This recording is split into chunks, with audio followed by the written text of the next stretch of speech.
Hello, I'm Dr. Harper. This video is a syllabus video for AMBA 6271 Supply Chain Management Spring 2023 Term 7. So let's bring up the syllabus. So this syllabus, the course is active between April 11th, 2023 and May 12th. And what that means is nothing really is required before April 11th other than maybe getting the textbook. There's no reading required unless you want to prepare at the beginning, but we start on April 11th and we end on May 12th.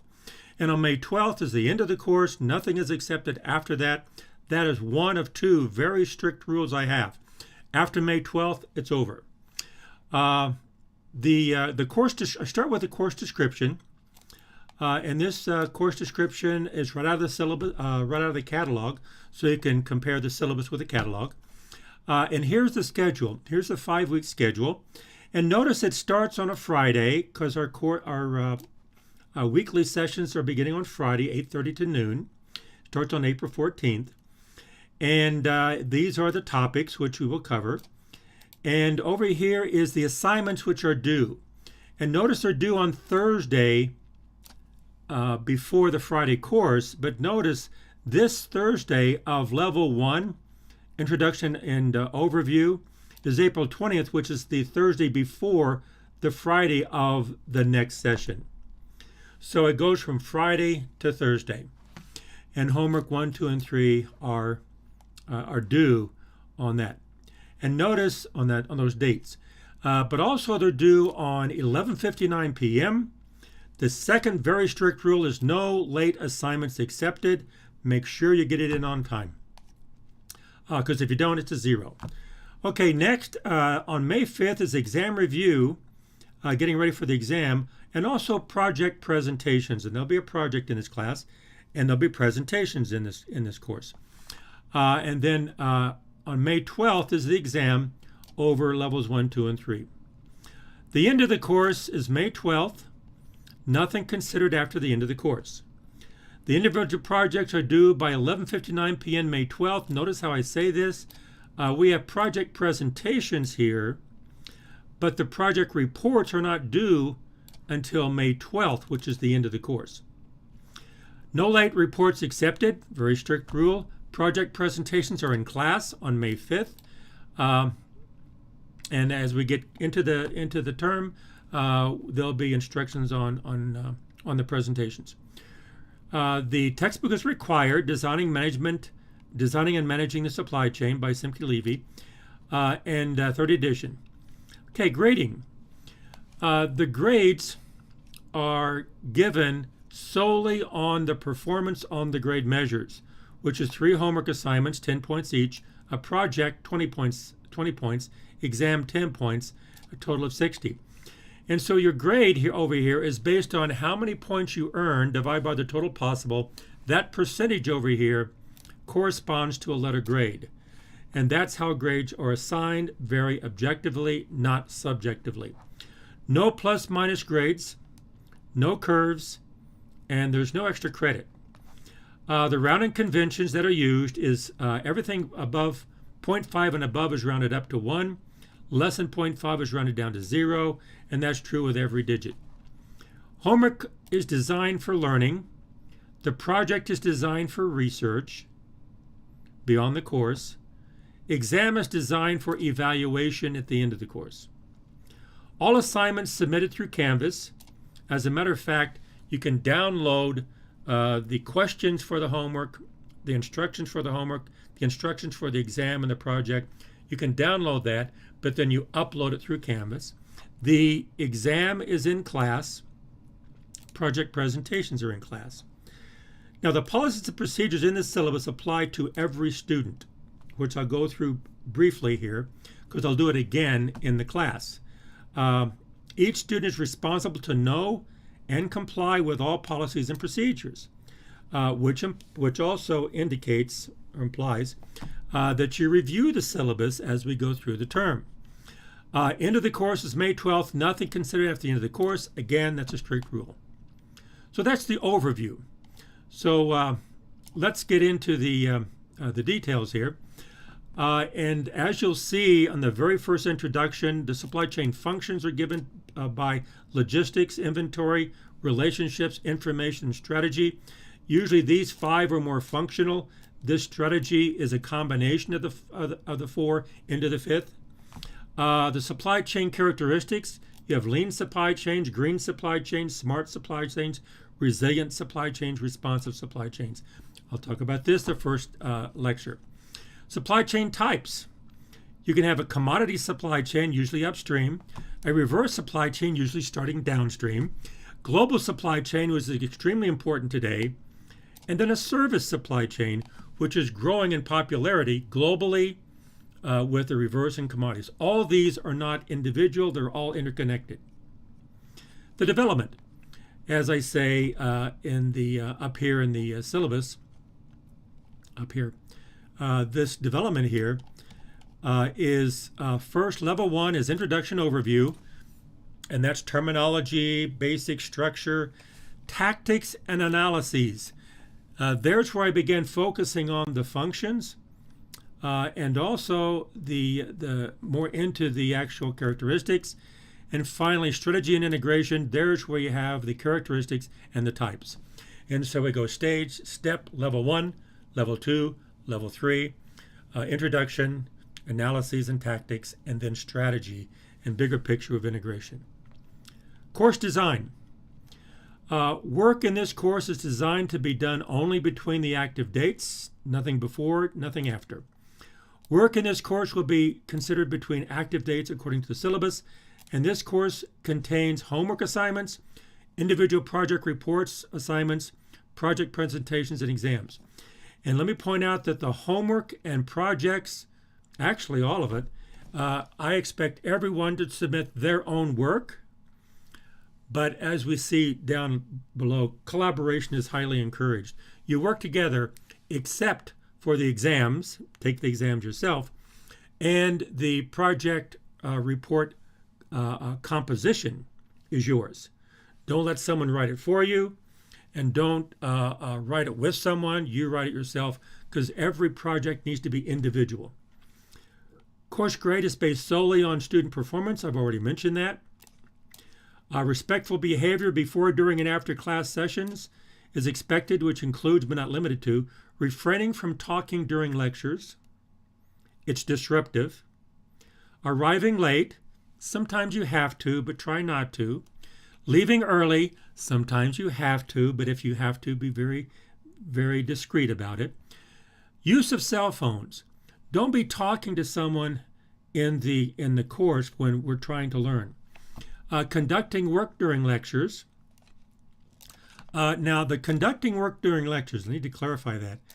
A lot of times people have their laptops open, and as they go through the lecture, you're doing your work. Nothing wrong with that. What I mean by conducting work is conversations. How do you do this? How do you do this? How do you do this? No. Listen and learn during the lectures while we're in the lectures. Asking inappropriate questions during lectures. If we're talking about A, don't ask questions about B. Or disrupting the learning process during lectures, that's the general term. Respectful behavior is expected during exams, which includes, but not limited to, refraining from carrying on a conversation with other students or me, which has happened. Listening to music, which has happened. Use of cell phones. You can't use cell phones. It's all your work. You can't either talk, listen, or use a Google an answer, or disruptive the exam for other students. Respectful behavior essentially implies respect for the educational environment, which includes subject matter, institution, facilities, students, and the opportunities that all of that affords. It's extremely valuable as far as I'm concerned. So don't undermine it for other people. Collaboration is encouraged. However, each student is responsible to submit work based on their understanding and ability. So the collaboration is not required, and lack of collaboration or failure to attend class does not eliminate your responsibility to submit your assignments when they're due. Collaboration can include study groups utilizing external and internal sources. Exceptions to collaborations are exams and individual reports where you write it. No collaborations allowed on exams or the composition of the individual reports. Communications are important. It's been a problem in the past. And so here is the design in this course for communications. Again, I encourage people to follow this design because it has worked well in the past. People deviate from this and it doesn't work well. Communication consists of one-way and two-way channels for different purposes. One-way communication channels will include lectures, Word files, Excel files, videos I provide in Canvas during the course. Two-way communication channels include asynchronous Q&A, question and answer, between students, asynchronous Canvas messaging with me, synchronous virtual Zoom hours with me, and synchronous in-person office hours with me on campus. The dates and times for the office hours will be posted in Canvas, and also subject to change because I'll be in and out of I'll be on travel. Most importantly, each student is responsible to appropriately utilize all the resources available in this course for learning and use the two-way communication channels to support the learning resources. In other words, the two-way channel supports learning. All the resources should be used for learning. Okay. Now, the communication between students is the Q&A. And use the Q&A for asking specific questions about the course, which includes sharing answers of the homework. It's fine with me. About the course material, sharing information about the course, or other collaboration helpful for learning. Here's what I think. Here's what you think. Here's what I did. Although collaboration is encouraged throughout this course to learn the material, each student is required to submit original work. No collaboration is allowed on exam. So what that means is original work is that use collaborations to learn the material. Don't use collaboration to get the answer and submit it because that's not learning. We're here to learn. Communication with me will be primarily through Canvas messaging. Canvas messaging between Monday and Thursday of each week. Use Canvas messaging for personal communication about the course in general. Use Canvas messaging to invite me to address issues within the course or questions about the course material not resolved in the Q&A between students. I will not answer questions about the course material in Canvas messaging. However, if a question about the course material is posted to me in Canvas messaging, and an alert to a need in Q&A, I will copy the question and respond to the question in the Q&A for all the students to benefit from my answer. So this is important because this has been a big problem in the past. I get people coming all over the place, and it gets really difficult to manage. So first, the material in the course, first ask each other. It's a cohort. You should be able to do that quite well by now. If it's not resolved, then Canvas message me. Don't email me. Canvas message me. Please take a look. I will look.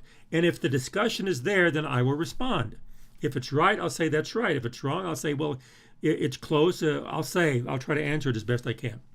But don't rely just on email or just me to teach each individual student.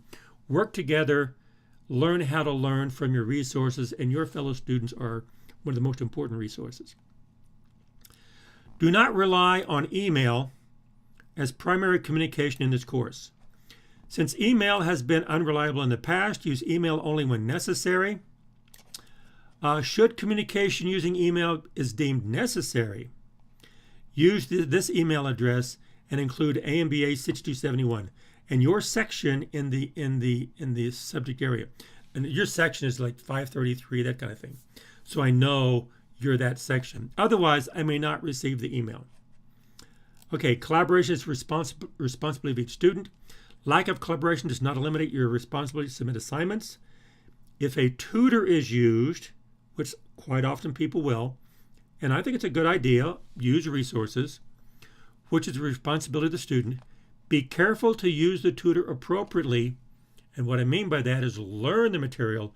Don't use the tutor to work the problems for you. Submission of homework assignments. Homework assignments will be assigned and graded. They will be available in Canvas and submitted through Canvas. You download them in Canvas, you get the answers, you submit them through Canvas. Since the questions will be available in Canvas and the answers will be submitted through Canvas, you download them and you submit your answers for the homework assignments. Carefully follow this procedure. 1, and so listen carefully. Download the questions from Canvas, which will be in a Word file. Number 1. Some people don't do that.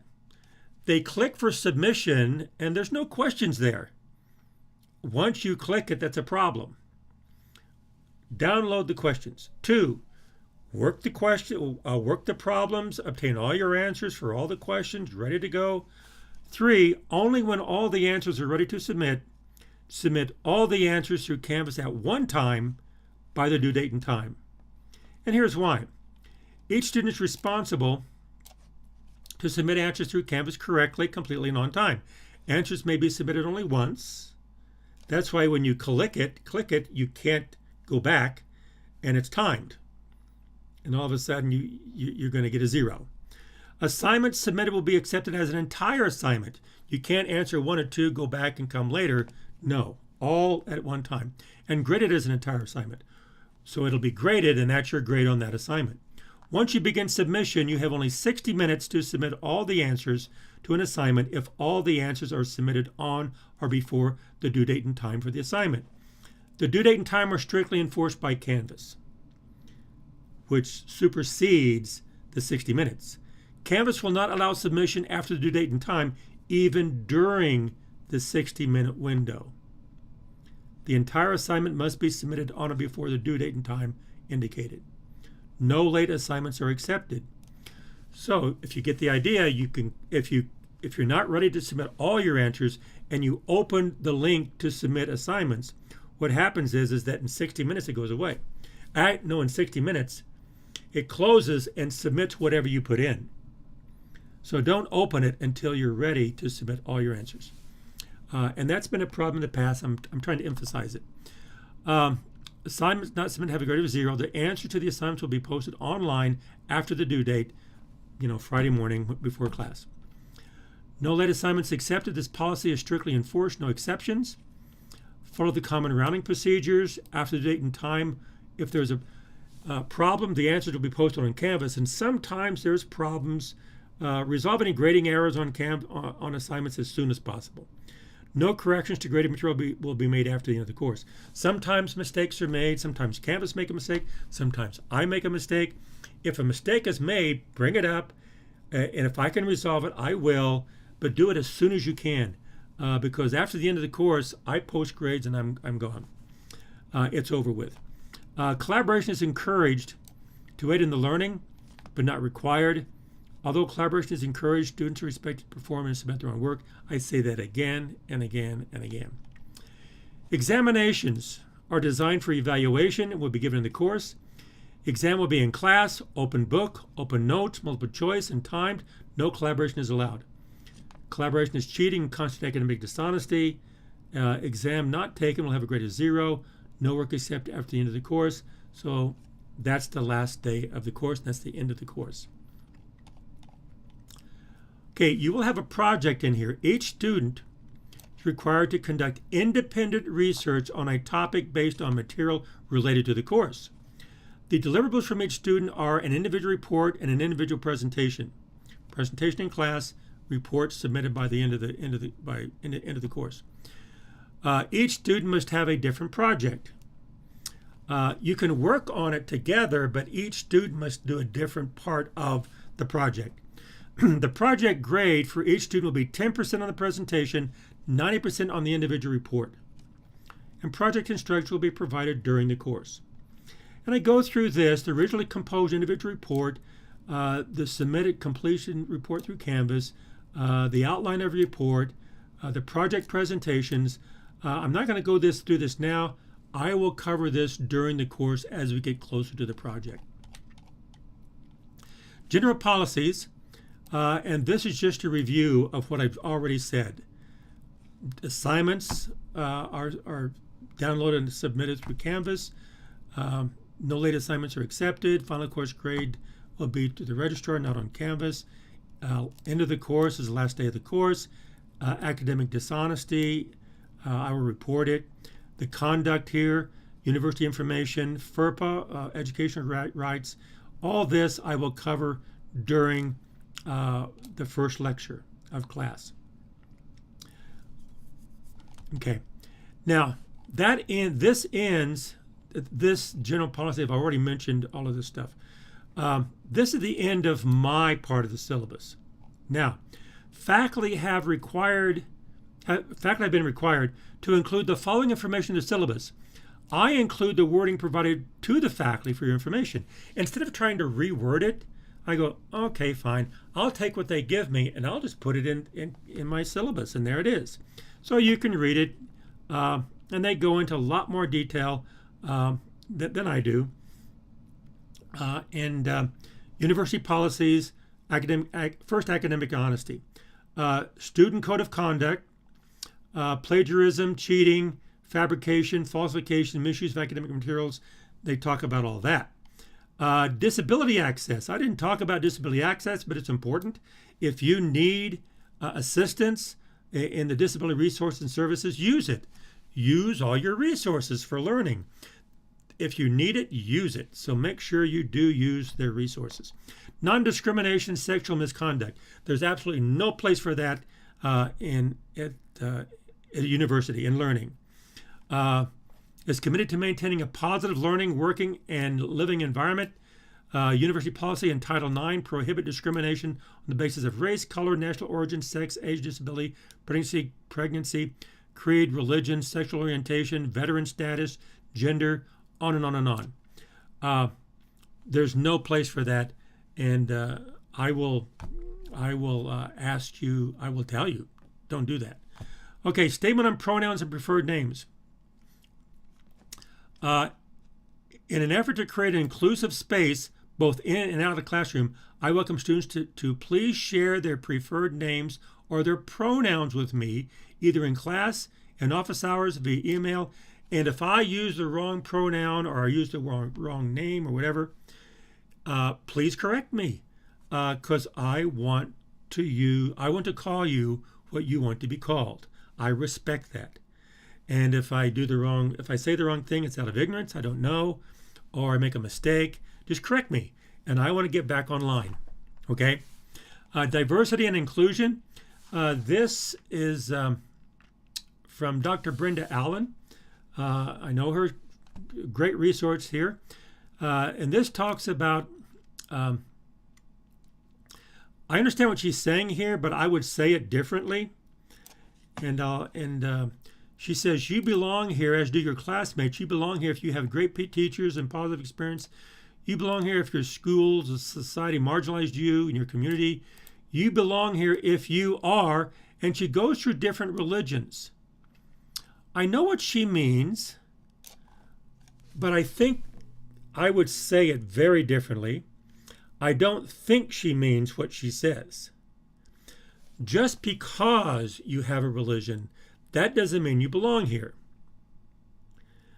What she means is if what I would say is that if you want to learn, you belong here, regardless of your religion, regardless of where you came from, regardless of any of this. If you want to learn, that's what's important to me. And I will teach you. Wherever you come from, or whatever you do, or whatever all of these things are, that's you in your life. But part of your life is wants me to teach you. I will. I respect you as a student. Outside of that is a bigger world, but right here it's instructor, student, learning. That's what's important to me, and I don't want any of these things to undermine that. Okay. The Student Communication Counseling Center. Again, people have used this. Another resource if you need counseling, and everyone does from time to time. And if you need this, use the resource. Campus assessment and CARET team evaluation. I mentioned this above, but here, the CARET team is an assessment team. If there's a problem, if there's danger, if there's an escalation of something that could cause problems, this team comes in and evaluates and assesses it and tries to disengage any possible negative effects. Land acknowledgement. This is interesting. This is from Gracie Redshirt Tyne of the American Indian Students. Acknowledging that we reside in homelands of indigenous people is an important step. And so I understand what she's saying, and I do agree, but I would go a little bit further than that. It's not just about the land. It's about the people and how they view the land, and it's respect for different cultures. Different cultures view things differently, and I know Native Americans will view land as something extremely different, and they still do, than Europeans or people from other countries or people from Europe, okay, or people from other continents. Native Americans see land very, very differently. And if anyone's interested in what that is, then I can talk about it. Important dates to remember is right here. So the idea here, just respect for other cultures. Okay, the important dates to remember here, right here, for your planning. I'm not going to list them all, but this is the link to them. So here we go. That's been a while. That's the syllabus. Thank you for listening. However, the syllabus is important. Refer to the syllabus often. I have a whole video here to talk about it. But the first lecture in class, I'll start with the syllabus. Then I get into the introduction. Then I get into the material, the overview and the material. So I hope this helps. But between now and the next time I see you, first day of class, take care.